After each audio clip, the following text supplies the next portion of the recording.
Look, there's an ongoing conversation with the United States all the time with respect to the proper functioning of the border.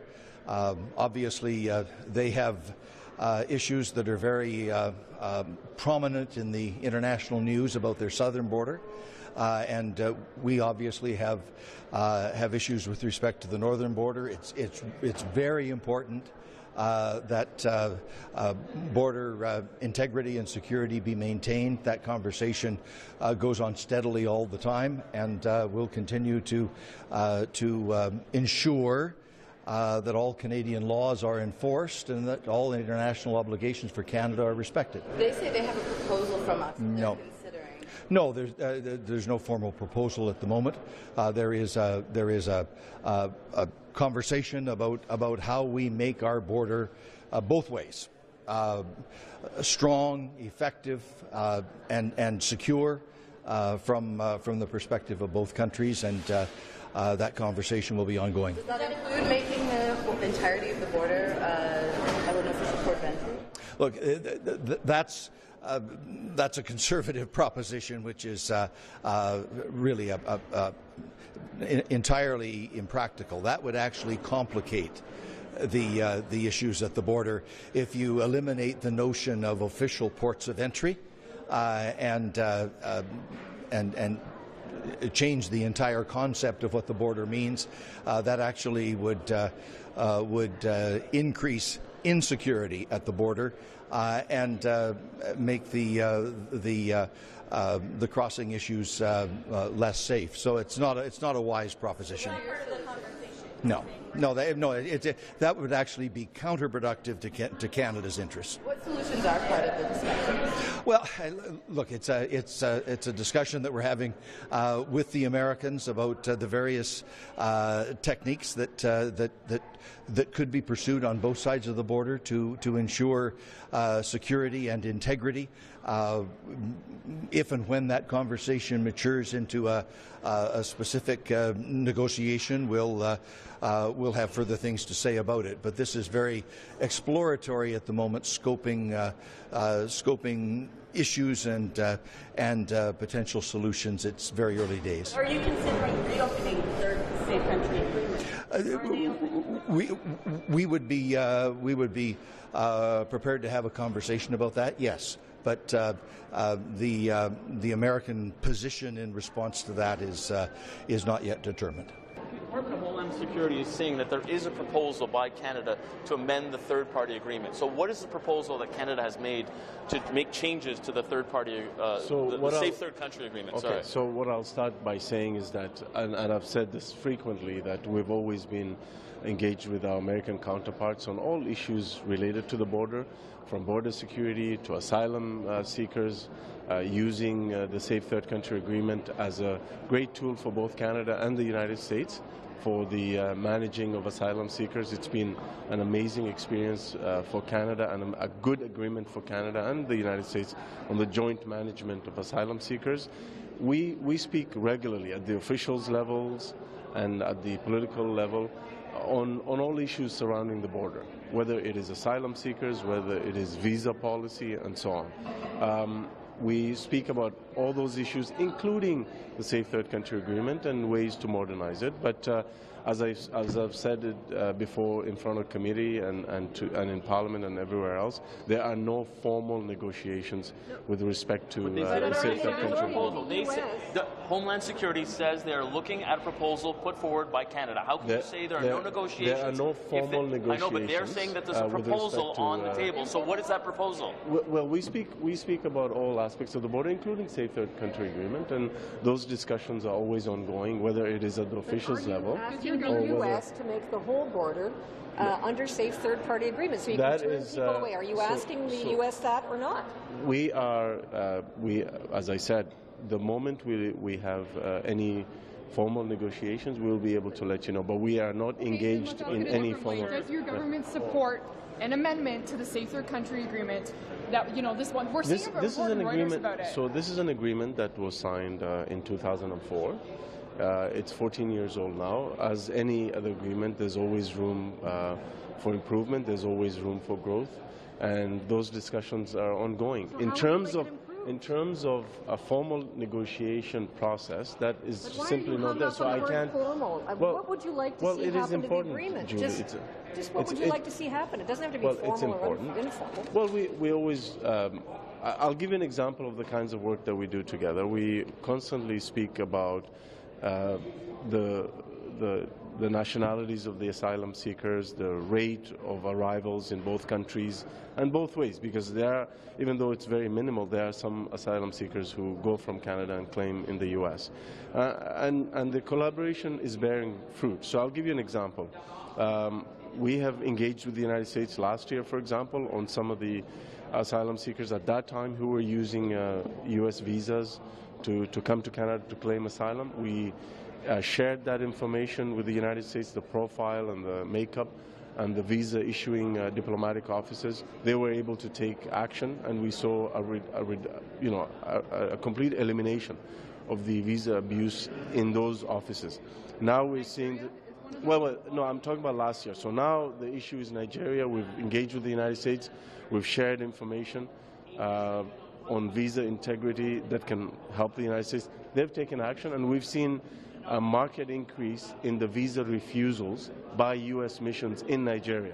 We're also working together with them to interdict travelers and so on.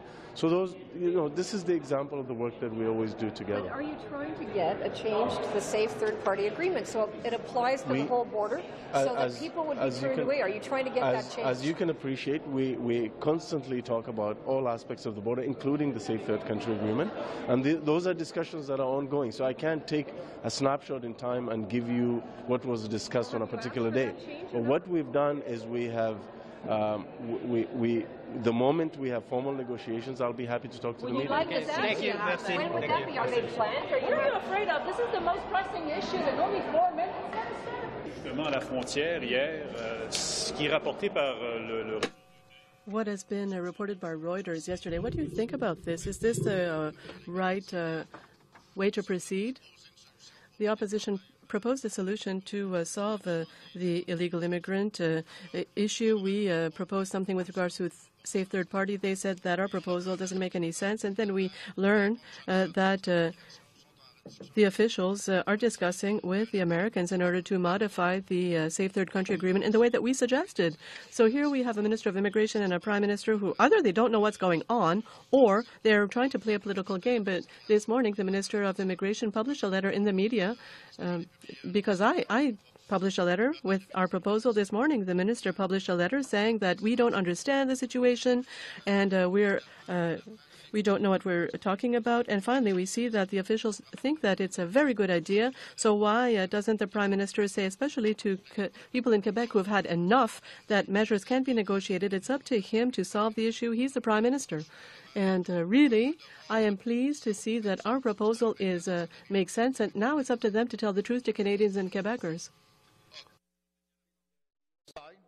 To see the road, exactly how it works for the immigrants, and then I saw the RCMP there waiting for migrants, and I asked a few questions to the RCMP officer. Then I went to the official port of entry. At this place, they have some lodging for immigrants, and people there would just wait the bus to go to Montreal or somewhere else. Were you told where were they coming from? Are they Nigerian or where were they? Most part of them are coming from Nigeria, actually, yes. Any comments on what you saw yesterday? Well, it's as if you're installing a permanent system to welcome people who arrive illegally. So the RCMP are building infrastructure there. And they're saying it's temporary, but really it's a building. And it could be a permanent building.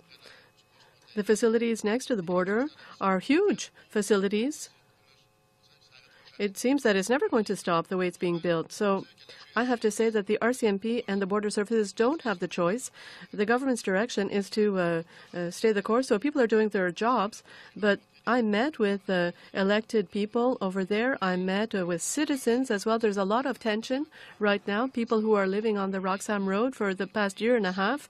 There are always police officers around. There are helicopters in the morning at 6:30 in the morning. People are saying that their house values have gone down. They can't sell their houses because they're saying that they feel that they're in the middle of a war zone. So not because the immigrants are dangerous, but because the police services are there full time. And so this for them is a huge amount of pressure. So we're expecting another wave. Do you know when? It's hard to know. Last year, we were expecting people from Salvador. Now, this is new, these Nigerians that are organized to come over. There are other groups that are organizing. I don't have the information. The government probably has it. They should provide it to us. The issue right now is that people are fed up. And now we're talking about people who are getting organized. They're paying people. They're taking planes, using American visas to go to the U.S., and then they come to the Canadian border. And when they're there, they leave their cell phones, their iPhones to show that, oh, they don't have anything, they don't have an identity, they don't have any idea. Everything is organized ahead of time. They know what they're doing. So then you say, who are you? They don't have any papers. They say anything. And there are security measures are extremely difficult for our officers to do background checks in this situation. So we have to stop this. Really, it makes no sense. And this proposal that we made, I can see that the officials are working on it. I'm pleased about this. So the minister is saying that there was no official request but to the United States. Well, it's up to them. Well, at some point, there's one version on one side, and then we hear that there's something else that's happening. It's up to the minister to answer the questions and to stop saying we're investing. Fine, we need to invest to solve the problem that they created last year. But now we need measures right now because there are 300 or 400 people that arrive every day. What do you do then? Well, for them, you can't just throw money at the problem and don't do anything. That's what we're seeing. To be honest, at this moment, no. But I've been there half an hour max. Okay, but I saw buses leaving The problem is that it seems like they are very organized on the American side. They know who to call. Yeah, there are taxis that are running them to the border. And actually, this is what we're seeing with the Nigerian visa issue right now, right? So we're actually seeing news reports where Nigerians are obtaining visas to the United States for the express purpose of coming to Canada. And that, to me, is unacceptable. Like, it's a complete perversion. So what's happening is Nigerians are obtaining American visas, coming to the United States for the express purpose of entering Canada to claim asylum. Are the Americans aware of what they're doing? And well, quite, right? So where's our government on this? But you were suggesting maybe a piece of legislation or whatever. Yes, we've been in the House asking the government, which the government has called preposterous, which is not preposterous at all. It doesn't affect any other international agreements, is that a technical definition for the purpose of applying the Safe Third Country Agreement deem the entire Canadian-U.S. land border a technical legal point of entry so that the Safe Third Country Agreement can be applied. That means that if anybody crosses from the United States at any point along that border and is apprehended by the RCMP, that the Safe Third Country Agreement applies. It seems pretty simple. That with the U.S.? That the minister has the power under Section 26 of the Immigration Refugee Protection regulations. He could do that today. He can do. It's not a big issue with having to basically guard every farmer's field and everything Again, else. this is about a legal definition to give the RCMP and the CBSA tools that they need to apply the spirit of the Safe Third Country Agreement. I can't see if the issue that we have right now, bluntly, is that people understand that if they cross illegally, they can claim asylum, and that they have many years before their asylum claim is going to be heard, and that they also have access to health care, expedited work permits, social assistance, affordable subsidized housing.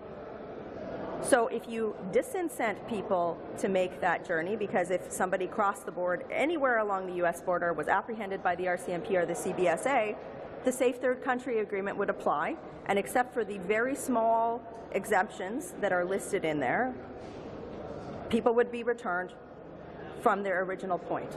And to me, that is, and you know, this is John Manley in 2002. This isn't me saying this. These words are, you know, over a decade old. John Manley said, after we saw a spike of this in 2001, we need to have the right to be able to return people to the United States. And frankly, I think if this loophole was closed, you wouldn't have Nigerians purchasing visas to the United States of America to come to Canada. So it would actually impact immigration into the U.S. as well.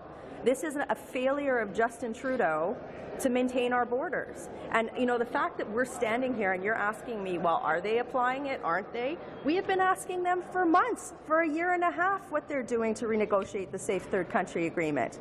And, you know, I'll just be very blunt with you, too. I think that the Prime Minister doesn't want to talk about this because of all of the publicity that he had around the Syrian refugee initiative, all the photo ops that he took there. For him to actually go out and have to manage the borders is something that he doesn't want to have to do because of perhaps he's just managing his brand. Or perhaps he's just, you know, cozying up to other organizations. This is about Canadian sovereignty. It's about the integrity of our immigration system, and it's about compassion. People should have a successful experience when they come to Canada, not have a direct line to a homeless shelter.